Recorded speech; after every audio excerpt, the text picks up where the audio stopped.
Hi Booktube, and welcome to a new video, a recent reads for the following and Carson's new book, Wrong Norma.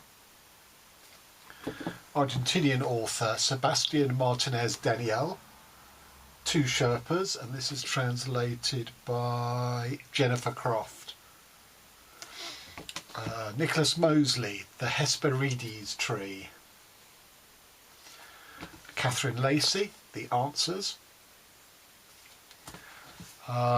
Rivka Galchen, Canadian-American author, Atmospheric Disturbances.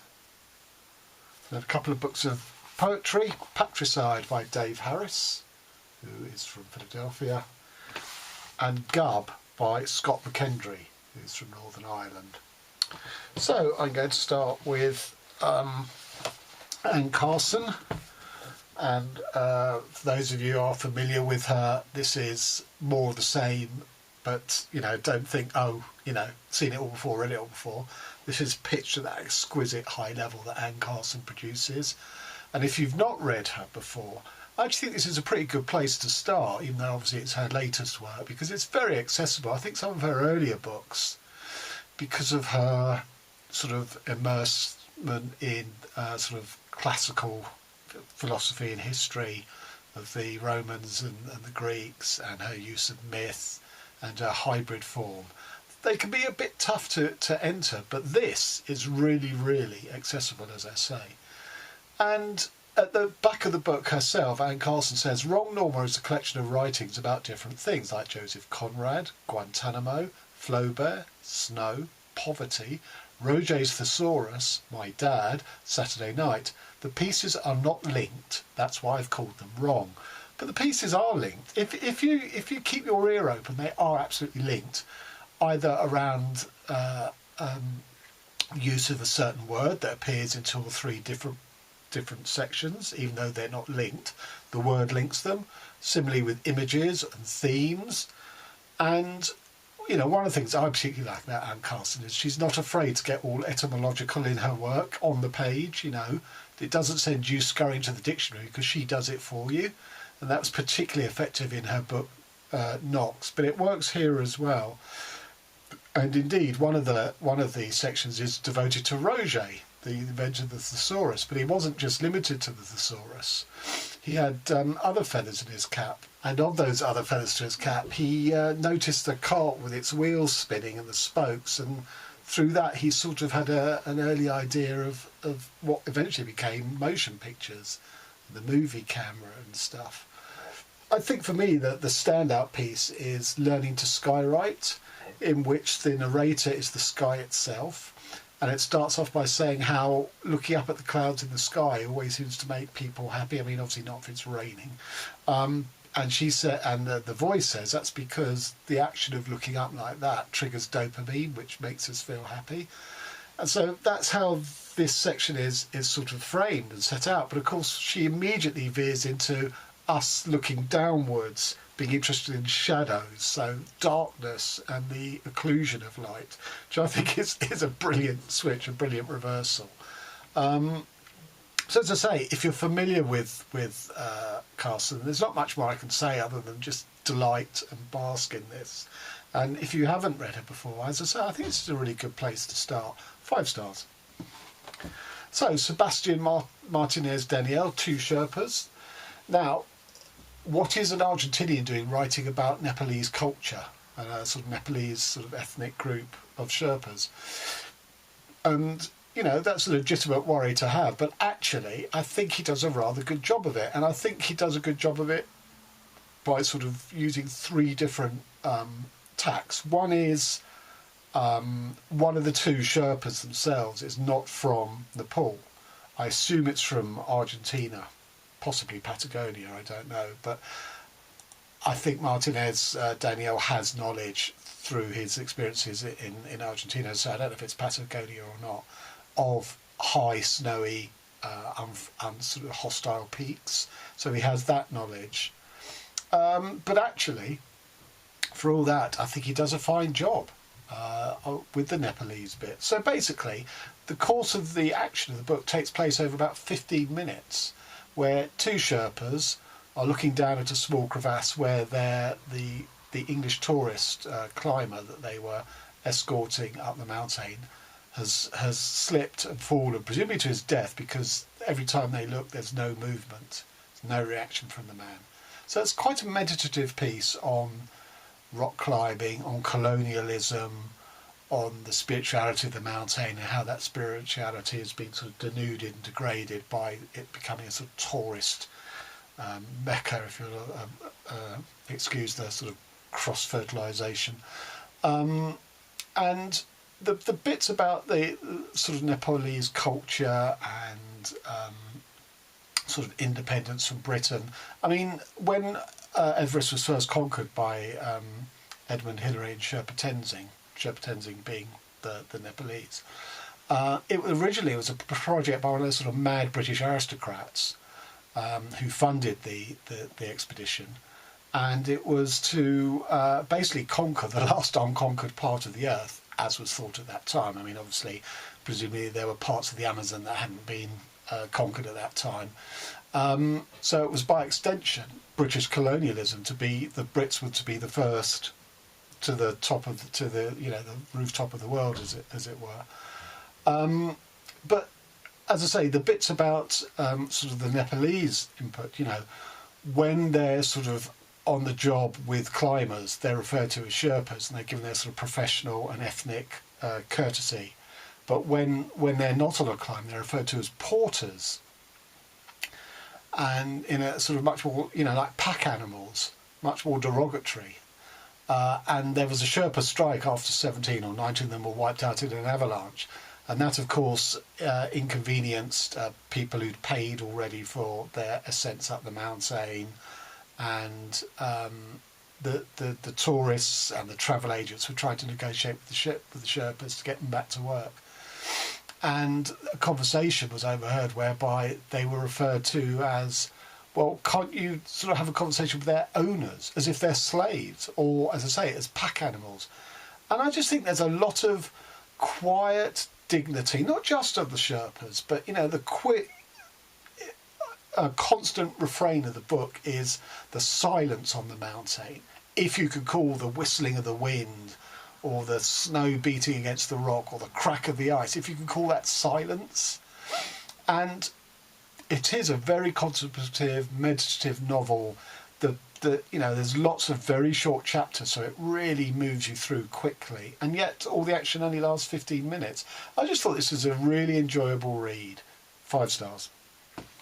Now, on to 3 books that all suffered rather similar failings.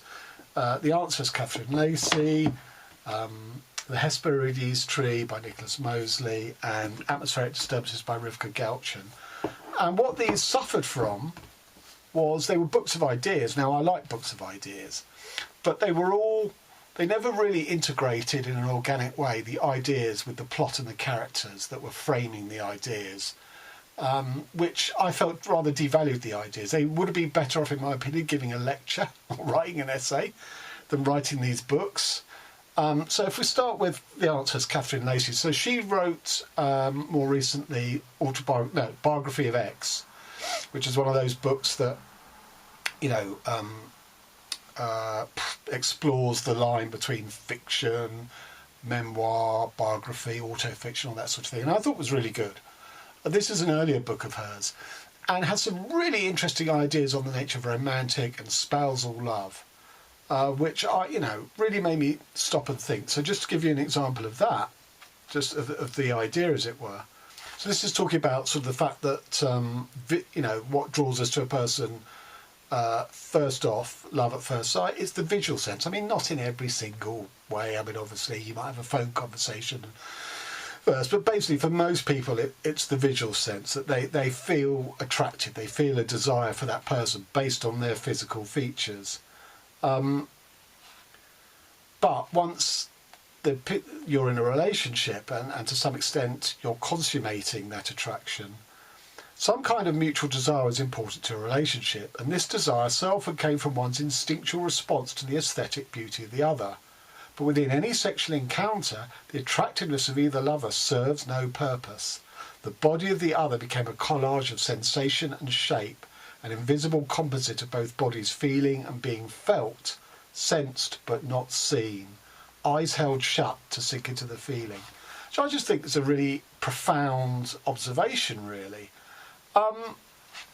So I think the ideas in this book are really, really strong. The problem is the plot and the characters framing or presenting those ideas is absolutely potty. So there's a sort of a George Clooney-esque type mega actor, can afford anything in the world. And of course he's lonely. He's also struggling with that perennial thing about fame, whereby you need the adulation of the public to validate you and your work. But equally you have no privacy left, and you feel very resentful about that. And that eats into his ability to have a genuine love affair with somebody, because there's always things, beloved of rap lyrics about, is this a gold digger kind of thing. So he designs an experiment to literally measure the depths of what makes for true love. And he has all these women play different aspects of the sort of ideal partner. So there's the maternal, there's the emotional, there's the lust or sexual one, there's the administrator one, there's the angry one. For some reason he has someone who just wants to be angry with him and pick fights and provoke him and all of that.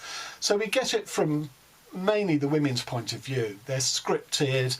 Both he and they are sort of hooked up to sensors, and on that, this is a feed of information that you produce today as measured by the sensors and cameras. As you already know, the data produced by each subject within a relational experiment is being collated and run through our analytics software, creating a nuanced portrait of yours and the girlfriend's physiology and mental temperament over a period of time under a given set of circumstances.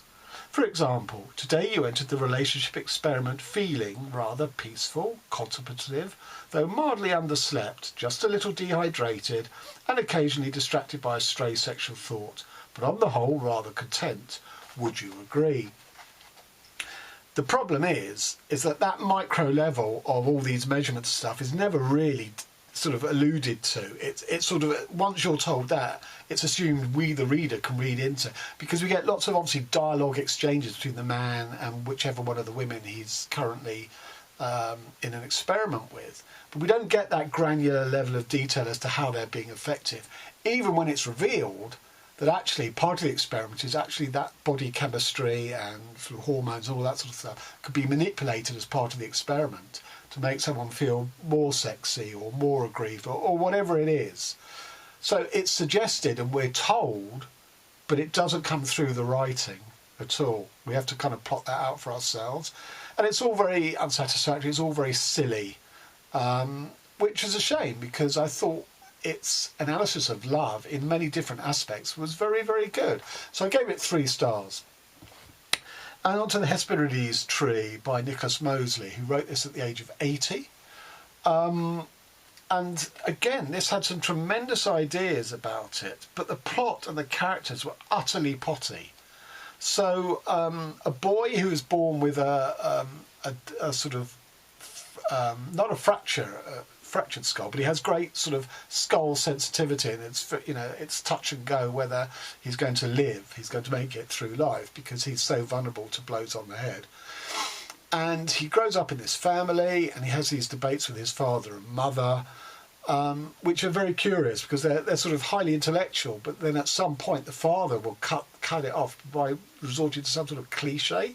It's very strange how, you're getting into the ideas that are being batted around, and then we, the reader, as much as the boy himself, are sort of shut off by the father closing it down. The boy goes off to university.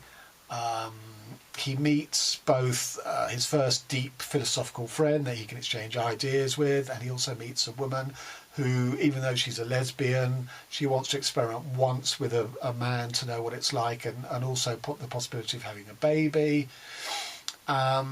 So far, yeah, okay, you could just allow it. But then then these characters all spin off in wild and wacky ways, just really to have dialogues about ideas. And that's the problem. The ideas are never meshed in with the action, with the plot, with the characterisation.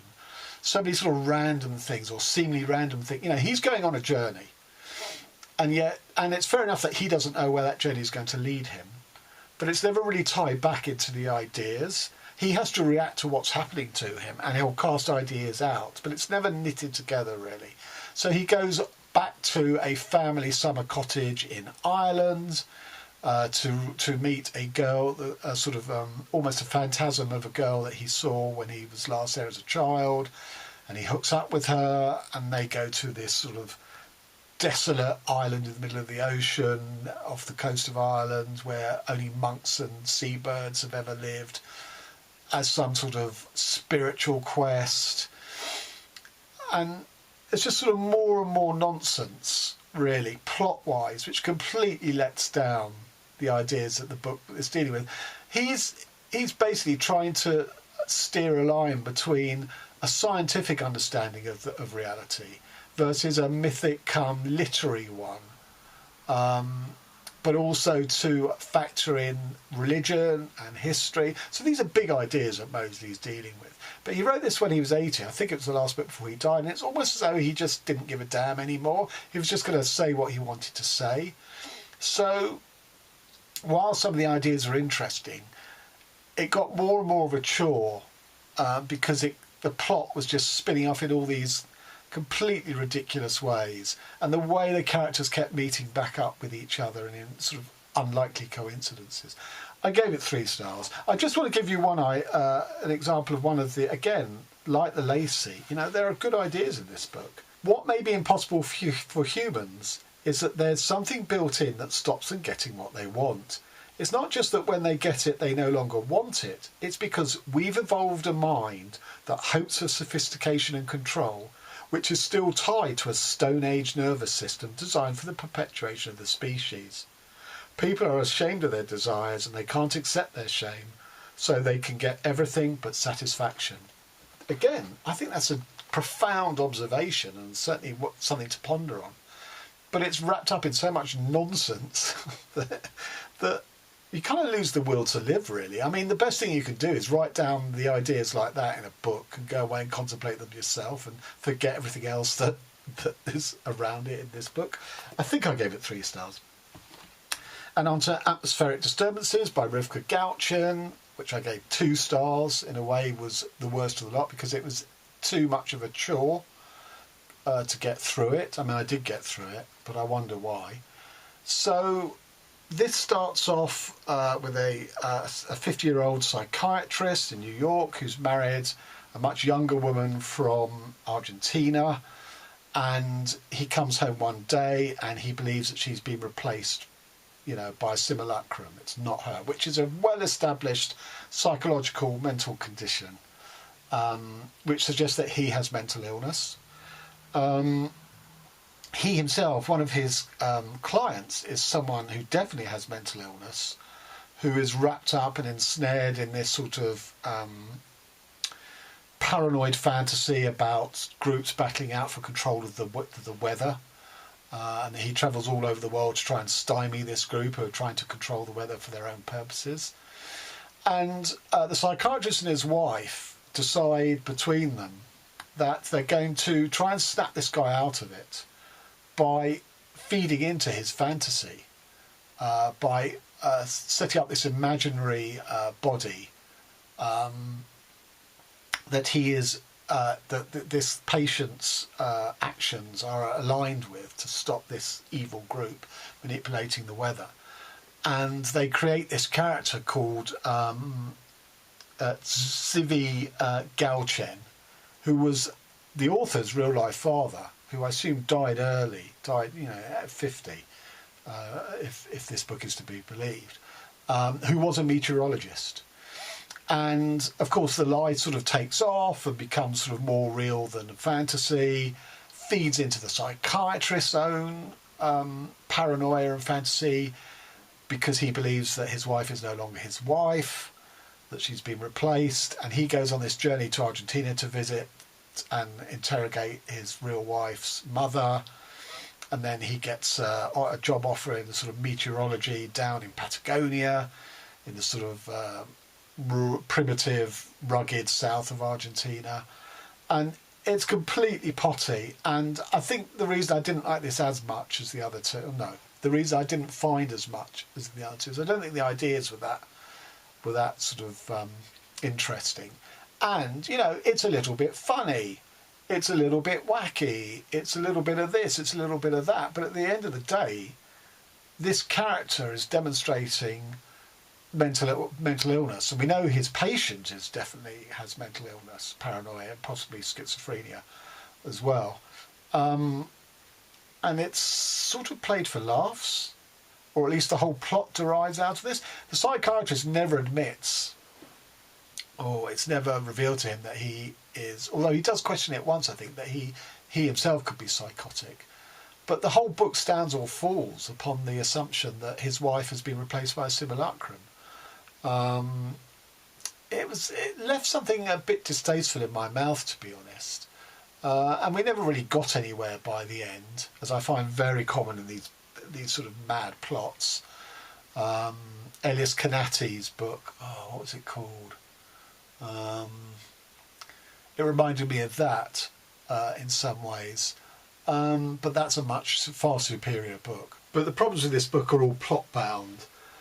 It's built on the flimsiest of associations. So, for example, the Doppler effect in science and in meteorology is echoing the notion of a doppelganger, because there's lots of doubles, a simulacrum, people pretending to be other people at the other end of the telephone, all that sort of thing.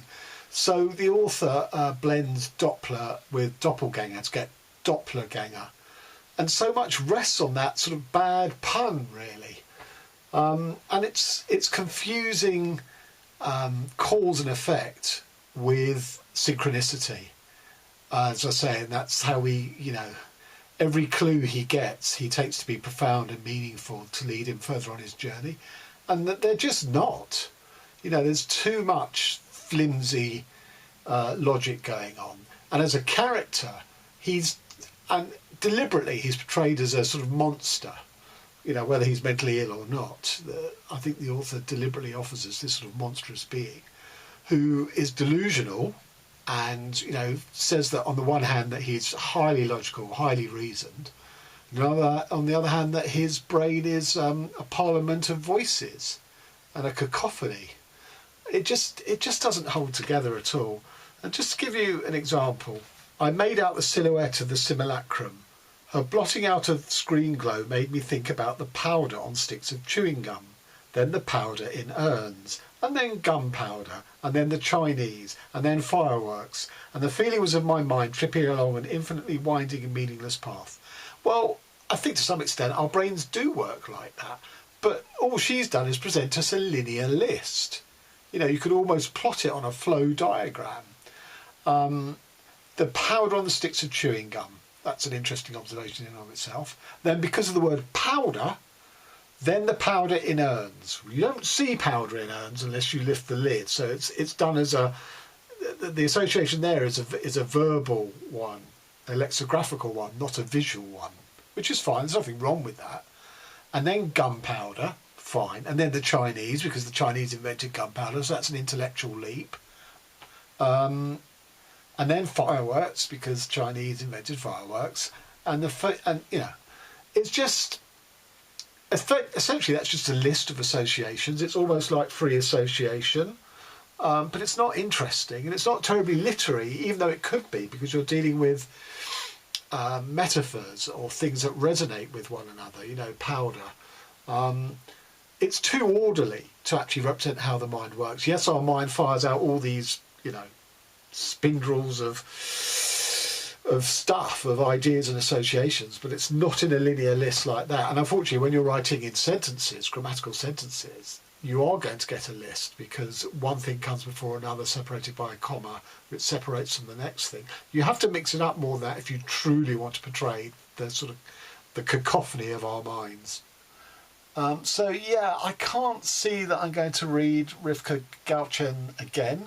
Her most famous book is called My Mother is a Witch, which sounds a lot more sort of straight, less fantasy than this, because it's based on sort of historical fiction, on a history. There's a historical fiction, but because it's historical fiction, I have less interest in reading it. Yeah, I didn't get on with this book at all, 2 stars. And then on to a couple of books of poetry. So I saw my friend and subscriber to the channel, Bob Black, who was over from Canada in London last week. And we went to the London Review of Books, and we headed straight for the poetry section because Bob is a poet. And I bought 3 books there, of which I've read 2, these 2. And Bob also gave me some John Ashbery sort of collected works. And he also gave me, in fact, he gifted me the Anne Carson, which I'm very grateful. I had it in my basket, my Amazon basket, but happily Bob gave it to me. So Patricide by Dave Harris, who is a poet of colour, is writing about the fact that his father walked out on the family, and there are indications that there was domestic violence against the mother. So the opening is very much sort of patricide, you know, wanting revenge, and the end of the book is also, I think it's also, that section is also called Patricide. Yeah, and although I'm not sure if those poems are standalone or different sort of stanzas of the same poem, because each one is printed on a different page, but in the middle the poems are not about patricide. But having said that, I found them very powerful, the ones on patricide. So this is the first poem, called I Haven't Killed My Father Yet.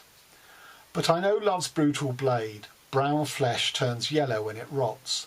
I nurture wrath like a mother, keep it calm, baby's teething, I want him dead like history. I heard a long time ago ancestors made drums with their masters' skinned rib cages. The hollow inside would echo like an endless mouth.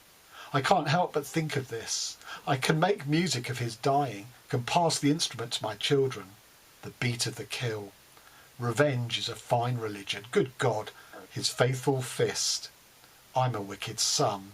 I got my mother's stomach. He must have said, I'll never do it again, I swear. Won't even think about it. My mother doesn't talk about him. Silence. A simple forgiveness. She screamed loudest when I told her I was looking for him. Said my eyes were familiar. But I'm young, a better body of rage. These days my mother tries to plant flowers. She says, just give it time. Patience. That's one way to pray. I have another. I know he knows I'm coming. I'm his son. The day I was born, he fled. I chased. We're both running. So I just found that really powerful. So I suppose it's quite Oedipal as well. But as I say, in the sort of either side of the bookends, it's sort of patricide poems. You get these a lot more gentle. You know, these about the women in his life. This is called History Lesson. I asked my grandmother about her high school prom, and she half smiles a story about a boy. The dress she made herself, she swears she could dance. The story ends once she remembers enough to want to forget. Then it's bills, then it's work, then it's my knees are sore from all this walking. I am forever younger than my mother's. I don't know what I don't know. I pick at scabs hoping their blood will teach me mine. Child, what do you want to know that for? My history is I'm alive. So I just thought it was a really good collection, 4 stars. And finally on to Gub by Northern Irish Scott McKendry. So this is all about language, and particularly the vernacular of Belfast. There are a couple of poems in here which have their own sort of alphabetic script in order to convey the phonetic nature. You have to read those aloud. They're not long poems. And they, in places, they almost border on illegible, that you can't quite make out what word it's trying to portray. And then we get this, which is Keepers of the Pedigree, which is a wonderful blending of the idea of the Flintstones meets the oath of loyalty to the Queen that the Orange Orders, who are the Protestant sort of militants, have to swear to join up. Fred runs home in his car from Rockhead and Quarry. Friday nights is raptor stew. Up to Hido, he speaks in tongues. You know this one, yabba dabba doo. This is no ordinary Friday though. Tonight, young Pebbles rides the chimpanzee, a short ritual to get her horns her first degree, in the loyal order of water buffalo. With the left leg of her Terminator pig, pelt trews hitched at the knee, she hops the antediluvian jig.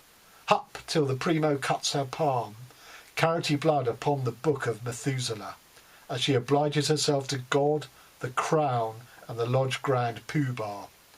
I, Pebbles Flintstone, of my own free will, in the presence of the Lord Almighty, will have no truck with Donald Duck, no Looney Tune, no Tom nor Jerry. So I thought that was great. Sort of blending of sort of a cartoon world with a very real, you know, this is behind the sort of the paramilitaries of Northern Ireland during the Troubles. So on the one hand, we've got this sort of slightly, as I say, almost illegible in parts, sort of phonetic poetry. Then we get ideas of that, which I love, the sort of miscegenation of realms and ideas. But there wasn't enough of that in the book. Too many of these poems left me cold. That I felt it didn't go far enough beyond those two poems. He could have just sort of tracked back a couple of notches and given us more with language, because quite clearly Scott McKendry has a facility with language and with the sound of language and an ear for vernacular and stuff. But it's there, but not in nearly as sort of powerful and punchy a way as the poems that I've just talked about. That one, but also the two sort of, as I say, almost illegible ones in parts. There are a couple of poems about sort of Amazon delivery, not necessarily Amazon, but waiting for things to be delivered and they're never turning up, which is every day, and sort of we all know what he's talking about, but they didn't quite sit with a poem as powerful as that one I read out. So it's a bit of a mixed bag, this. I gave it 3 stars. And that's it for this week. Thanks very much. Till next time.